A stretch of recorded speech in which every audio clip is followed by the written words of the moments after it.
안녕하세요. 오늘도 사연살롱을 찾아주셔서 감사합니다. 저는 결혼 17년차 전업주부예요. 한 남자와 17년 살아오면서 정말 많은 일들이 있었어요. 그 중에서 가장 기가 막힌 사건을 꼽으라면 우리 부부의 결혼 자체일 거예요. 따지고 보면 우리 부부는 시부모님한테 속아서 결혼을 하게 된 경우거든요.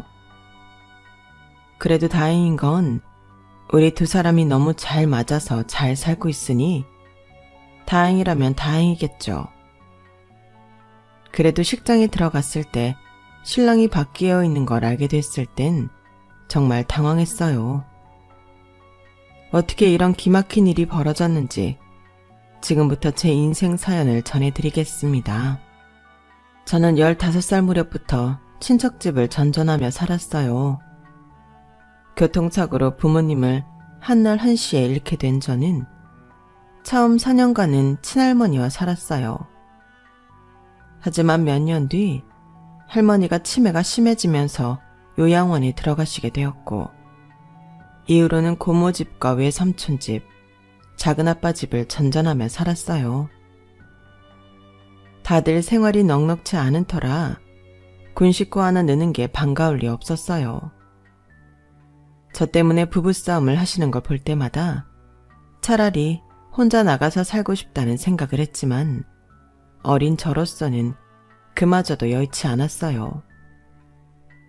저희 부모님이 남기신 집과 돈이 조금은 있었을 텐데 어른들 누구도 그 돈에 대해 말해주는 사람은 없었거든요. 한 번은 고모한테 돈 얘기를 꺼냈다가 욕만 온팡치게 얻어먹고 소득 없이 끝나고 말았어요. 얘 말하는 것 좀 봐. 그러니까 우리가 네 아빠가 남긴 돈을 빼돌리기라도 했다는 얘기니?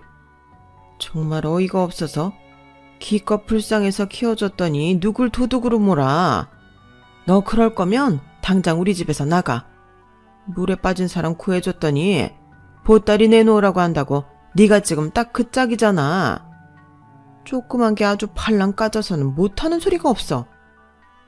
아휴, 내가 미친년이지. 조카년한테 이딴 소리를 들으면서도 뭐가 불쌍하다고 삼시세끼 먹여 키우고 있으니 이놈의 기집애 한 번만 더 그딴 소리 해봐. 그날로 내쫓을 테니까. 고모 잘못했어요. 다시는 안 그럴게요. 솔직히 제가 뭘 잘못했는지 이해가 안 갔지만 그때는 내쫓는다는 말이 두려워서 손이 발이 되도록 빌었어요. 그날 이후 돈 얘기는 꺼내지도 못했어요.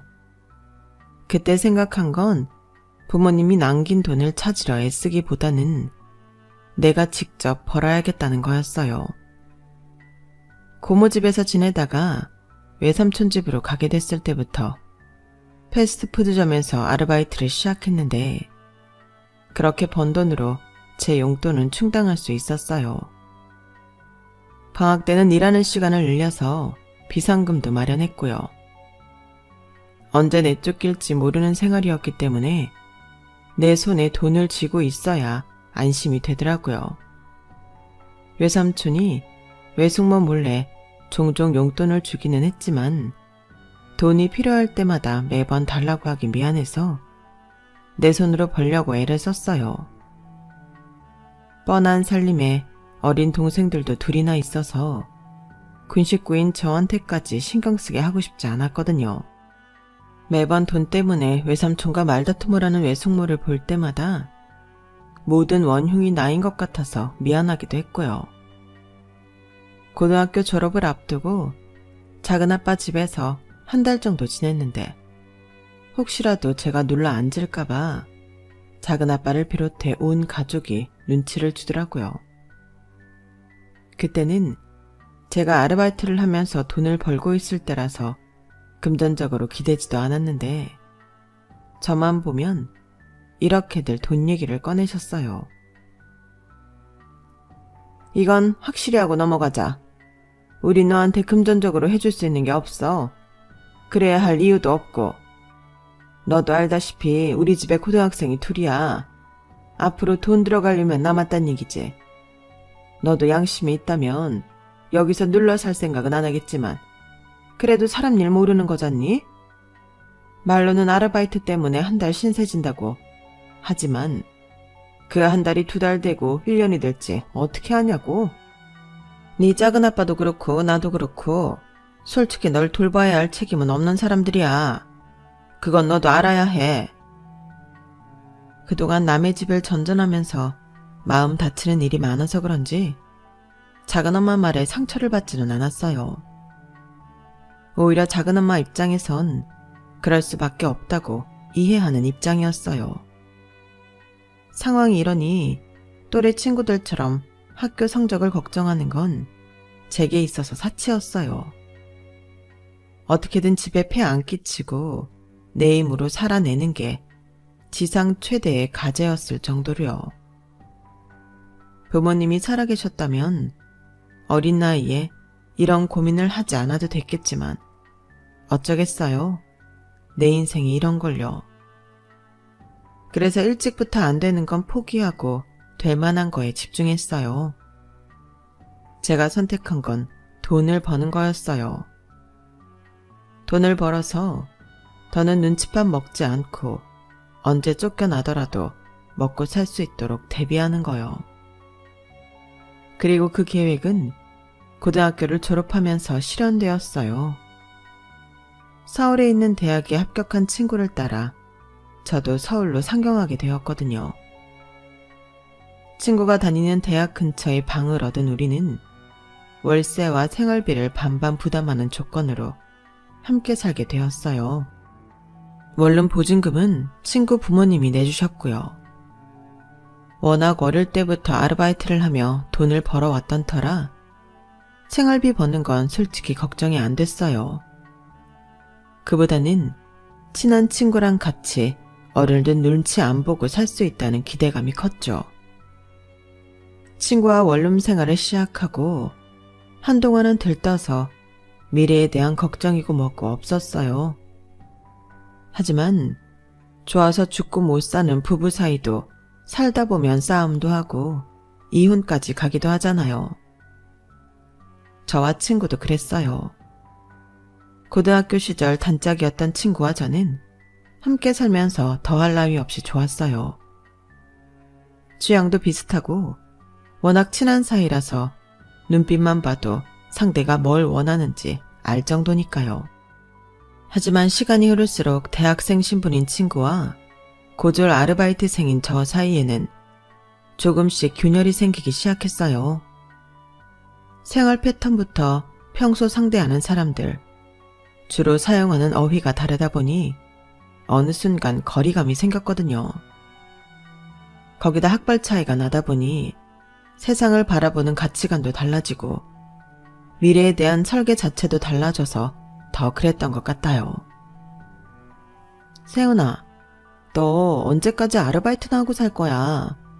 당장 돈 버는 것도 좋지만 공부를 더 하든 자격증을 따든 해서 제대로 된 직장을 구하는 게 낫지 않아? 그건 나도 알지만 당장은 그럴 여유가 없으니까. 부모님 도움으로 학교 다니는 내가 할 말은 아니지만 그래도 미래를 생각해서 너도 뭔가 준비를 하는 게 좋을 것 같아서 그래. 우리가 언제까지 이렇게 같이 살 수도 없잖아. 그 무렵 친구는 제게 말은 안 했지만 해외 어학연수를 고민하고 있었나 봐요. 집 문제 때문에라도 제가 마음에 걸렸던 거였죠. 그러다가 반년 뒤 친구가 호주로 어학연수를 떠나게 되면서 우리는 갈라서게 되었어요. 고등학생 시절부터 20대 초반을 함께 해온 친구였기에 누구보다 많이 의지하고 살아서 그런가 친자매를 떠나보내는 것처럼 가슴 한구석이 텅 빈 기분이었어요. 그러면서 한편으로는 친구와 다시 만날 때에는 조금 더 나은 모습을 보여줘야겠다 다짐을 하게 되었죠. 몇 년간 쉬지 않고 여러 개의 아르바이트를 이어온 덕에 원룸 보증금은 마련할 수 있었어요. 하지만 당장 월세며 생활비가 2배로 들어가자 이제야 비로소 홀로살이가 실감이 나더군요. 친구 말대로 언제까지고 아르바이트를 하며 살아갈 수 없다는 생각이 문득 들었어요. 정규직이 되어야 은행 대출도 받을 수 있고 그래야 생활도 안정이 될 것 같았거든요. 그래서 당장 일을 줄이더라도 앞으로 오래 써먹을 수 있는 기술을 배우기로 했어요. 그렇게 도전하게 된 게 피부관리사 자격증이었어요. 대학 졸업장이 없어서 실력만 있다면 정년 걱정 없이 할 수 있는 일이니까요. 오전 아르바이트 하나를 그만두고 오후 아르바이트만 하면서 학원에서 열심히 자격증 준비를 한 저는 4개월 만에 필기시험과 실기시험에 합격을 했어요. 제가 특출났던 건 아니고 다들 이 정도 기간이면 합격을 하더라고요. 자격증은 생겼지만 그렇다고 바로 직장에 취직이 되는 건 아니더라고요.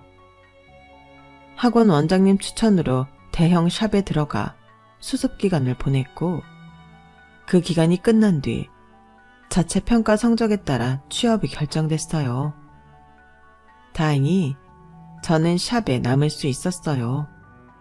서울에 올라온 지 4년 만에야 아르바이트 생활을 청산하고 정직원이 된 거예요. 비록 몸은 고됐지만 제 일의 특성상 지명 손님이 많을수록 인센티브도 올라가고 더 좋은 샵으로 스카웃되기도 했어요. 저는 운이 좋아서 3년 차에 강남에 있는 꽤 이름 있는 샵에 스카웃돼서 남들보다 일찍 자리를 잡게 되었어요. 샵의 위치나 규모도 중요하지만 가장 중요한 건 나를 찾는 손님 수였어요. 내가 담당하는 손님 수가 많으면 많을수록 독립할 때 확실히 도움이 되기 때문이죠. 그래서 매 손님들한테 최선을 다했고 그러던 중에 제 인생을 뒤바꿔 놓을 만한 사람을 만나게 된 거예요. 바로 미래의 제 시어머니였죠. 시어머니는 직원들 사이에서 신사동 사모님으로 불리는 부동산 큰손이었어요. 정확히 소유한 부동산이 어느 정도 규모인지는 모르겠지만 강남을 비롯해 당시 핫하던 홍대와 연남동까지 아파트며 빌라를 엄청 많이 가지고 있다고 했어요. 그래서 다들 어떻게든 신사동 사모님한테 연주를 대려고 혈안이 되어 있었죠. 저는 3년 차기는 하지만 이직을 한 지 얼마 안 된 터라서 아직 이렇다 할 큰 고객을 담당하지는 않았어요. 그러니 신사동 사모님과 직접적으로 대화를 할 일도 없었죠. 그런데 사람 일은 모르는 거라고 제게도 기회가 온 거예요. 원래 신사동 사모님을 담당하던 선배가 팔을 다치는 바람에 한동안 일을 할 수 없게 되었고 상대적으로 담당 고객 수가 적었던 제가 대신 맡게 된 거예요. 그 자리를 노리는 사람은 많았지만 신사동 사모님이 젊고 입이 무거운 직원을 원하셨기 때문에 제가 선택된 거였죠. 소문이 하도 대단해서 어떤 사람인지 궁금했는데 막상 만나보니 평범한 중년 부인이었어요. 하지만 오랜 세월 부를 누리고 살아서 그런가 행동 하나하나에 부티가 나긴 하더라고요. 저는 특별한 노하우라고 할 게 없는 사람이라서 그저 시간 꽉 채워가며 묵묵히 열심히 할 뿐이었는데 신사동 사모님 눈에는 그런 제가 마음에 들었던가 봐요. 이후 샵에 오실 때에도 저를 지명해 주셨어요. 그렇게 반년 넘게 사모님 담당으로 일을 했지만 우리가 나눈 얘기라고는 간단한 인사와 날씨 얘기가 고작이었어요. 그런데 제가 생각지도 못한 사기를 당하게 되면서 상황이 급변하게 되었지 뭐예요. 이전 샵에 다닐 때만 해도 전셋집은 꿈도 못 꿨어요. 월세 원룸 생활도 감지덕지였죠. 그런데 이직을 하면서 기본급도 높아지고 은행 대출이 가능해져서 전셋집으로 옮길 계획을 세웠어요.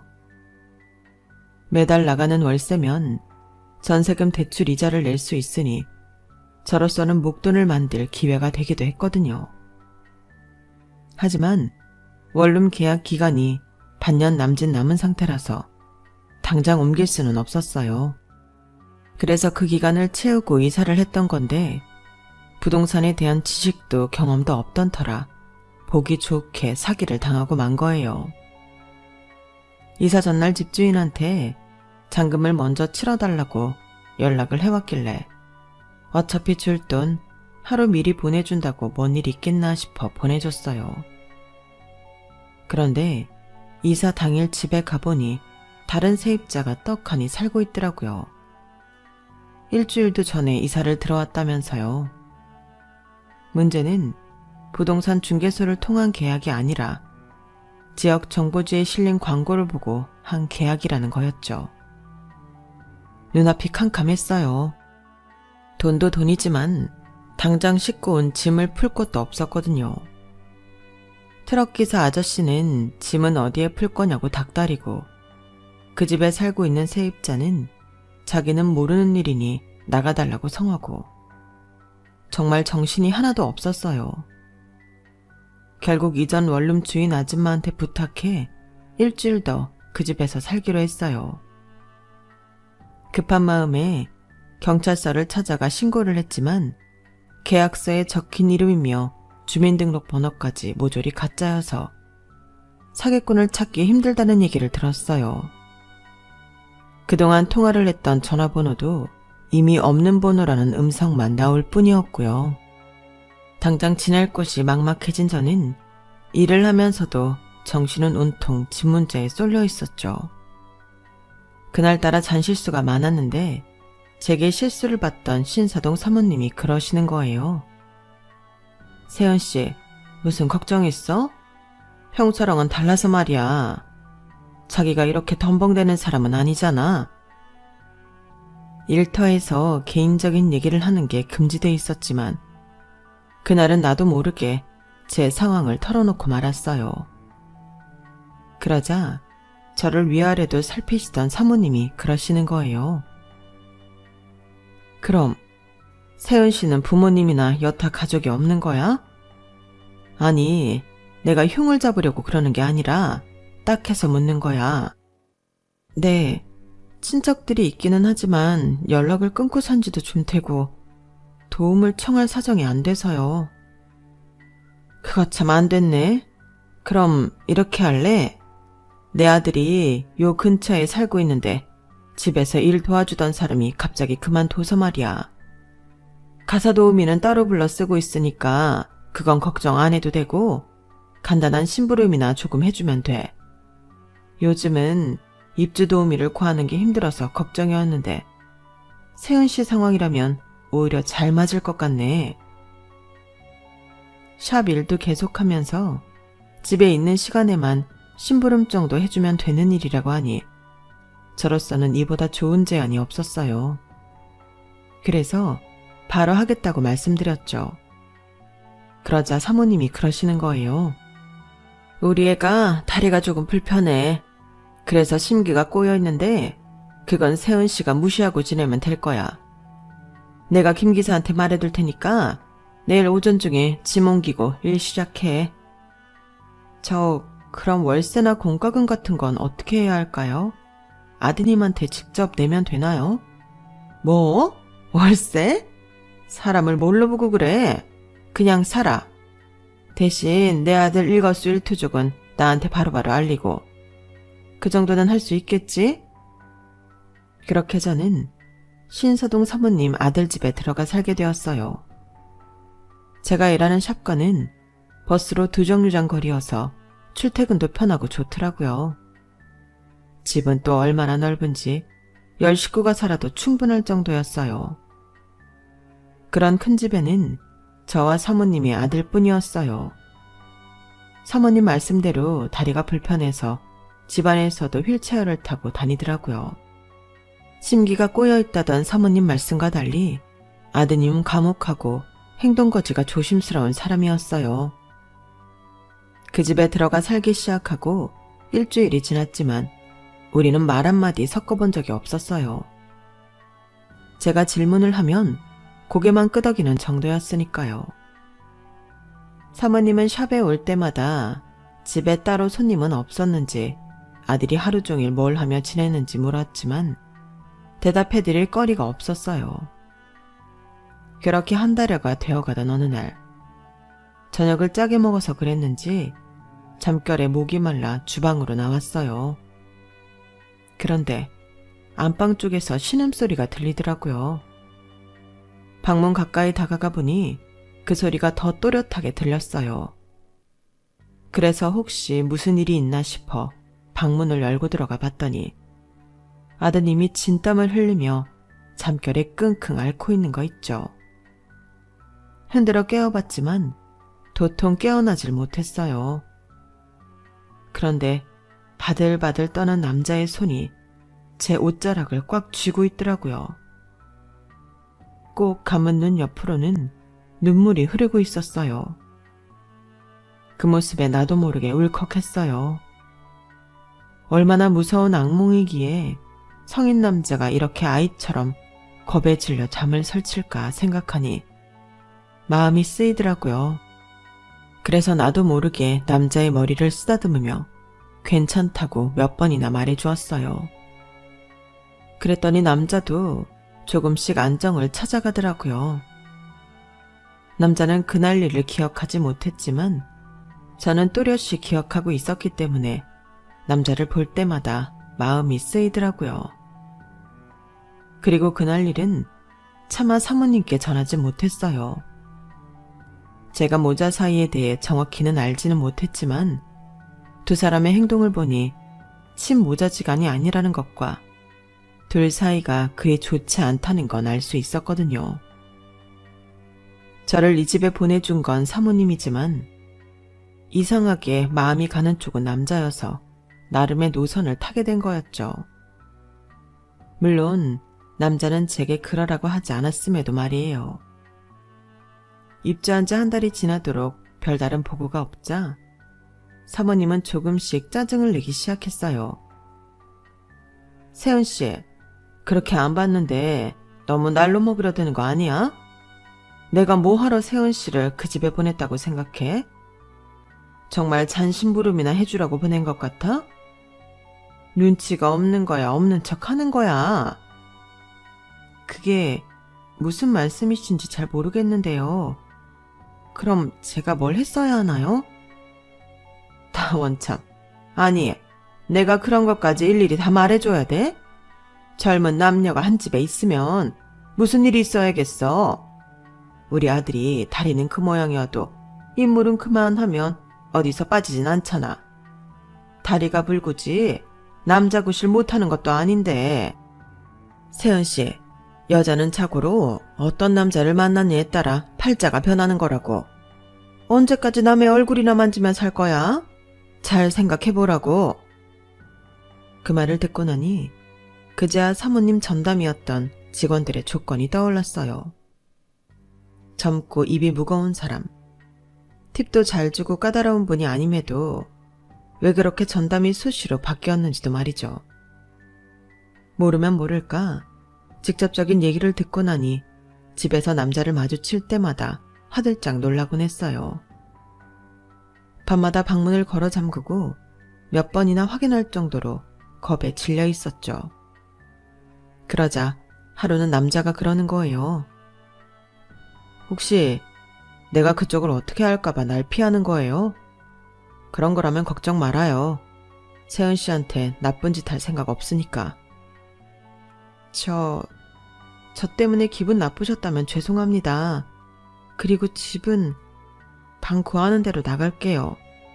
아무래도 저는 이 집에 맞는 사람이 아닌 것 같아서요. 어머니한테 무슨 얘기 들었어요? 그 사람이 세은 씨 보고 날 꽃이라고 하던가요? 몸이라도 던지래요? 하여간에 세월이 흘러도 천박한 건 여전하네.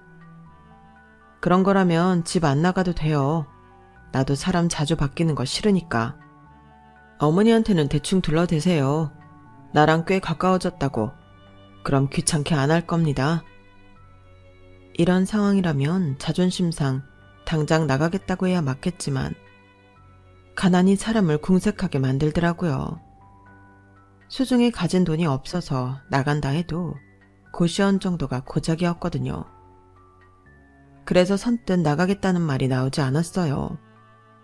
그 차에도 얼마간은 더 붙어 있자 싶었죠. 그렇게 남자 집에 얹혀 살면서 알게 된 게 하나 있었어요. 비가 오는 날이면 남자가 악몽에 시달린다는 사실이었죠. 문제는 당시가 장마철이었다는 거예요. 저는 거의 매일 밤 남자 방에 찾아가 악몽에 시달리는 남자를 챙겼어요. 마른 수건으로 식은땀을 닦아주고 바들바들 떨고 있는 남자 손을 잡아주고 때로는 위로의 말도 해주곤 했죠. 그런데 꼬리가 길면 밟힌다고 남자가 그 사실을 알게 된 거예요. 그날도 남자는 악몽에 시달리고 있었고 평소보다 더 심한 발작까지 이어져서 발버둥치는 남자를 끌어안게 되었어요. 그런데 하필 그때 남자가 잠에서 깬 거예요. 저는 그저 괴로워하는 남자를 도와주려고 한 행동이었는데 남자 입장에선 성추행이나 다름없는 거잖아요. 놀라서 황급히 도망치려고 했는데 남자가 제 손목을 잡고 놓지 않았어요. 부탁입니다. 어머니께는 말하지 말아주세요. 말 안 해요. 그런데 혹시 교통사고 당하셨어요? 잠결에 사고 얘기를 하시던데. 그렇게 시작된 남자와의 대화는 날이 새도록 이어졌어요. 남자는 중학교 1학년 때 친모와 함께 차를 타고 가다가 신호를 무시하고 달리던 덤프트럭이 덮치는 바람에 사고를 당했다고 했어요. 그 사고로 친모는 그 자리에서 즉사하고 남자는 다리를 심하게 다치게 되었죠. 장례를 치르기가 무섭게 그 자리를 치고 들어온 여자가 지금의 새어머니였어요. 아버지의 외도 상대였는데 본처가 죽자마자 바로 본가로 들어왔다더군요. 남자가 그 사실을 안 건 1년 넘게 병원에서 지내다 퇴원한 날이었어요. 자신과 친모가 사라진 집에는 아버지의 내연녀와 그 자식들이 마치 자기 집인 양 살고 있었고 휠체어에 의지해 살게 된 남자는 집안의 애물단지이자 불청객 취급을 받게 된 거예요. 집을 나온 건 성인이 된 이후였어요. 입학한 대학 근처에 집을 얻어 살게 된 거죠. 집을 나왔다고는 하지만 가사 도우미와 운전 및 등하교를 돕는 도우미까지 새어머니 사람들로 채워져서 감시 아닌 감시를 받게 되었어요. 대학을 졸업하고 집으로 들어가야 했지만 남자는 매번 핑계를 대고 여전히 밖에서 혼자 지내고 있었죠. 어머니가 내 집에 여자들을 보내는 데는 이유가 있어요. 어떻게든 여자를 붙여 결혼을 시키려는 거예요. 내가 결혼을 해야 그 집에서 확실히 나올 수 있으니까요. 남자의 아버지는 아무리 여자에 빠져 본처가 죽자마자 내연녀를 집에 들였다고는 해도 자기 자식까지 버릴 만큼 매정한 인간은 아니었나 봐요. 다리가 불편한 아들이 혼자 나가 산다고 하자 집에서 데리고 살 때보다 더 신경을 쓰셨던 거예요. 아들을 볼 때마다 집으로 들어오라고, 안 그러면 재정 지원을 끊겠다고 으름장을 놓곤 하셨죠. 결혼해서 가정을 이룰 때까지는 그 관심이 멈추지 않을 것 같자 새어머니는 차라리 결혼시켜서 완전히 내보내버릴 생각을 한 거예요. 제대로 된 집안이라면 이런 집에 딸 자식을 줄 리도 없고 거기다 남자가 하반신 불구라서 결혼 상대를 구하기란 더더욱 힘들었어요. 저처럼 부모도 없고 돈도 없는 사람이 제격이다 생각한 건 당연한 일인지도 모르겠네요. 저 역시 부모님을 차 사고로 잃은 터라 남자의 아픔이 남의 아픔 같지 않았어요. 지금까지 살면서 누구한테 의지하겠다는 생각도 없었고 기대고 싶은 생각도 없었는데 이상하게 남자한테는 그런 마음의 담장이 무너지고 말았어요. 결국 그동안 제가 살아온 이야기를 가감없이 전하게 되었고 그 과정에서 그동안 꾹 누르고 있던 서러움과 아픔이 터져버렸어요. 우리는 그렇게 서로의 얘기에 귀를 기울이고 서로를 위하게 되었어요. 한 집에서 산 지 2달여밖에 되지 않았지만 그날의 일로 인해 우리는 마음을 터놓고 지내는 사이가 되었어요. 그리고 그 소식은 얼마 지나지 않아 새어머니 귀에 들어가게 되었어요. 어머, 얌전한 고행인 줄 알았더니 아니었네? 잘 됐어. 우리 아들이 다리는 좀 불편해도 인물 좋지, 학벌 좋지. 무엇보다 걔 아빠가 돈이 많잖아.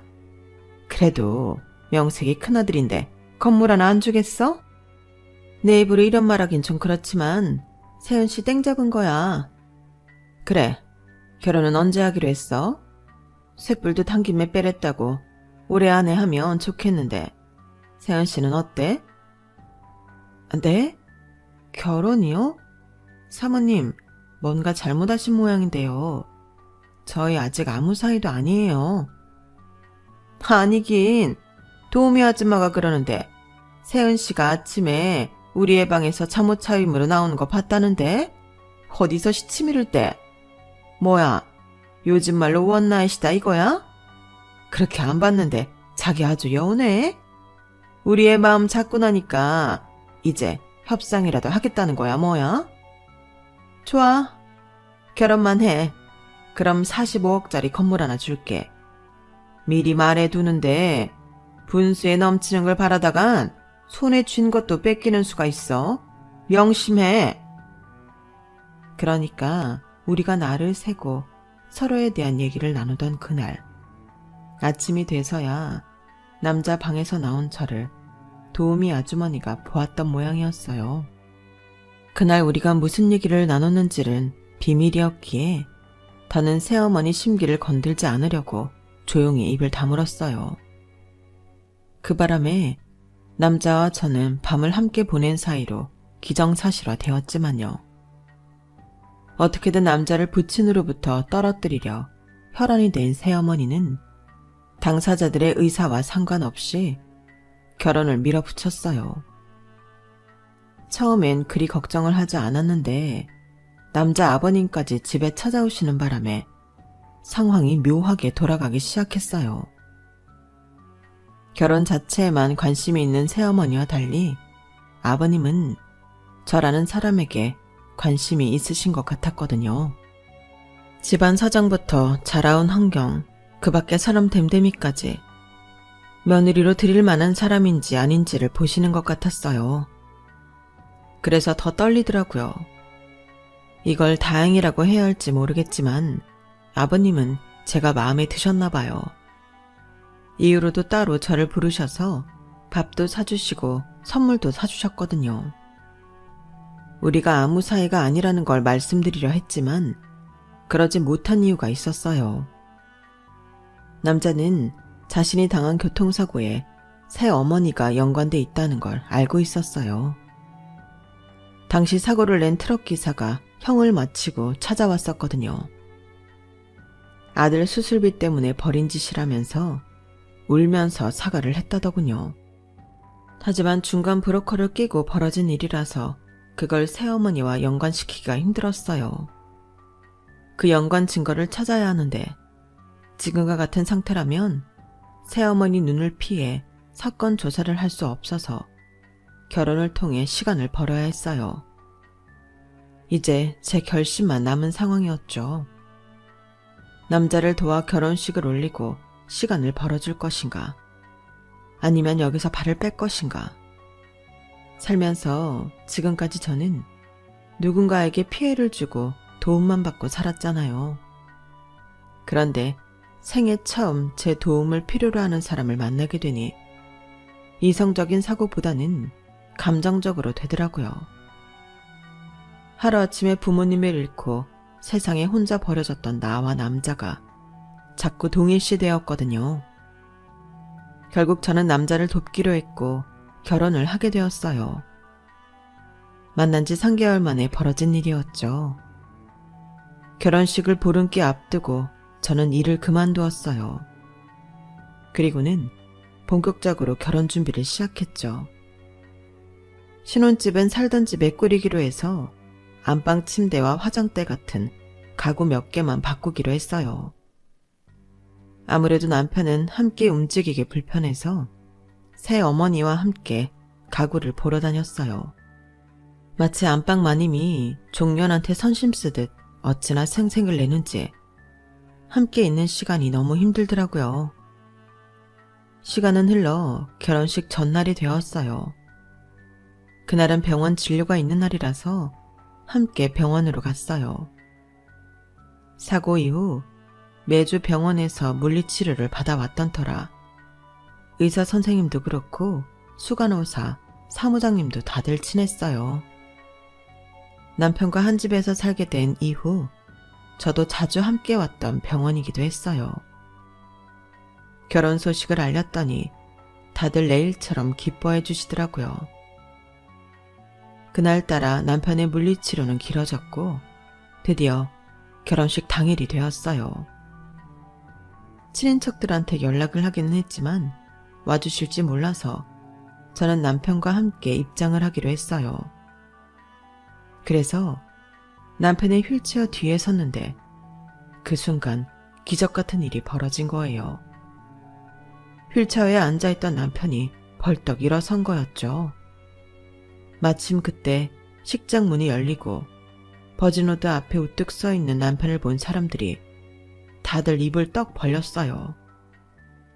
저 역시 마찬가지였고요.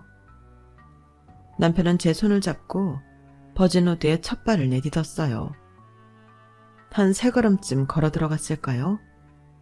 혼주석에 앉아있던 새어머니가 벌떡 일어나 소리를 질렀어요. 말도 안 돼. 그날 확실히 트럭으로 밀어버렸는데 어떻게 이렇게 멀쩡할 수가 있어? 제 애미가 아니라 저걸 황척길 보내려고 내가 돈을 얼마나 쳐들였는데 그 멍청한 트럭 기사가 말길 못 알아먹어선? 거기까지 말을 하던 새어머니는 그제야 자신의 실수를 했다는 걸 깨달았는지 두 손으로 자기 입을 틀어막았어요. 하지만 이미 때는 늦어버렸죠. 아버님 표정이 싸늘하게 굳어버렸거든요. 그 사고 당신이 사주한 거였어? 우리 용현이랑 용현이 엄마 죽으라고? 그래놓곤 지금까지 날 속여온 거냐고. 여보, 진정하고 내 말 좀 들어봐요. 어차피 당신도 그 여자랑 정 떨어졌다고 했잖아요. 차라리 병이라도 걸려 죽었으면 좋겠다고 당신 입으로 그랬잖아요. 난 당신 소원을 들어줬을 뿐이라고요. 이 여자가 그걸 말이라고 해. 아버님과 새어머니는 서로를 탓하며 말다툼을 하셨어요. 그 모습을 본 남편은 싸늘한 표정으로 헛웃음을 짓더군요. 지난 10수년간 아버님과 새어머니 눈을 피해 힘겨운 재활을 하며 오늘 이날을 준비했던 남편이기에 만감이 교차하는 듯 보였어요. 아직 온전히 걷기에 무리인 상태인데 결혼식 전날까지도 엄청 연습을 했던 모양이더라고요. 오늘의 단 3걸음을 위해 말이죠. 아무튼 저도 감쪽같이 속았던 남편의 깜짝 이벤트에 결혼식은 엉망이 되어버렸고 얼마 뒤 10수년도 훨씬 지난 그날의 교통사고는 재수사를 하게 되었어요. 아버님이 변호사를 선임해 재수사 요구를 했다고 하더군요. 결국 돈에 눈이 멀어서 한 가정을 풍비박산 내놓고 사람 목숨까지 빼앗은 새어머니는 뒤늦게 죗값을 치르게 되었어요. 실형을 살게 되었거든요. 사고를 낸 트럭 기사와 브로커의 증언 덕분에 빼도 박도 못하게 된 덕분이었죠. 새어머니가 낳은 자식들은 아버님의 눈밖에 나서 본가에서 내쫓겨 외가에서 지내게 되었어요. 아버님은 뒤늦게 남편의 친모 무덤에 가서 사과를 하고 저희 집에 찾아오셔선 저희가 본가에 들어와 살길 바란다고 말씀하셨어요. 그 말에 남편은 1초의 망설임 없이 거절했어요.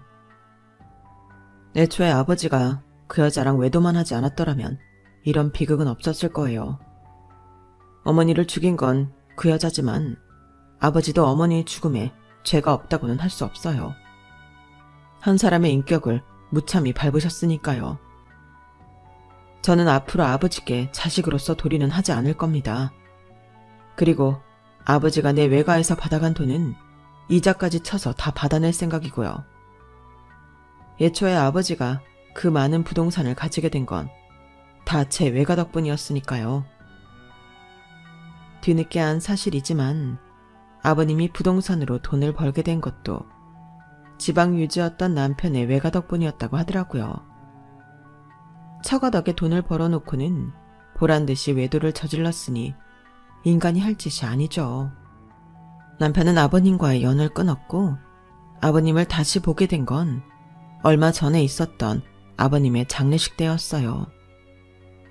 우리 부부의 결혼식이 있고 이듬해부터 남편은 변호사를 통해 아버님의 재산을 하나 둘 증여받았기 때문에 아버님께 남은 재산은 살고 있던 집과 상가 한 채뿐이었어요. 새어머니와는 이미 이혼을 한 터라 남은 재산은 새어머니와 사이에서 낳은 자식들이 물려받았다고 하더군요. 장례식장에서 우리 부부를 본 새어머니는 죽 써서 개줬다며 어찌나 궁시렁거리던지 세월이 지나도 탐욕스러운 심성은 변하지 않더라고요. 결혼하고 1년쯤 됐을 때 남편은 저희 부모님이 남기셨던 재산과 보험금이 어떻게 사라졌었는지 업체를 통해 진상 파악을 해주었어요. 고모와 작은아버지가 친할머니를 요양원에 보내면서 빼돌렸더라고요.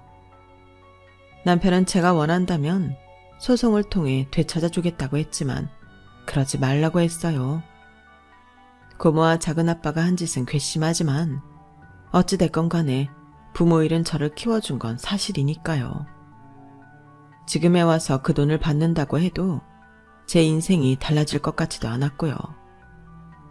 위장결혼에 가까운 결혼을 한 우리 부부였지만 17년 넘게 살면서 단 한 번도 이 결혼을 후회한 적이 없어요.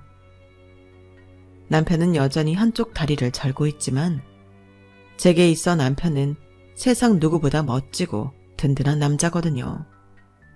우리 아이들한테는 세상 다정한 아빠이기도 하고요.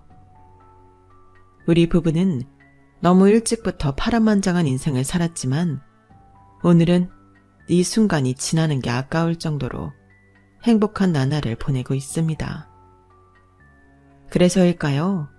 가끔은 그런 생각이 들곤 하더라고요. 미리 고통과 슬픔을 느끼지 못했다면 지금의 행복을 알아차릴 수 있었을까 하고 말이죠.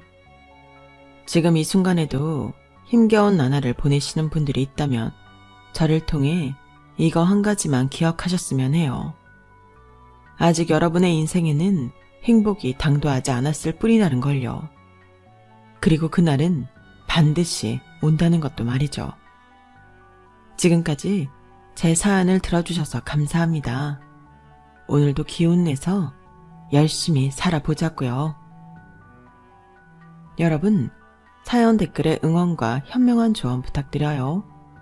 좋아요와 구독은 저에게 큰 힘이 됩니다. 오늘도 좋은 일 가득하세요.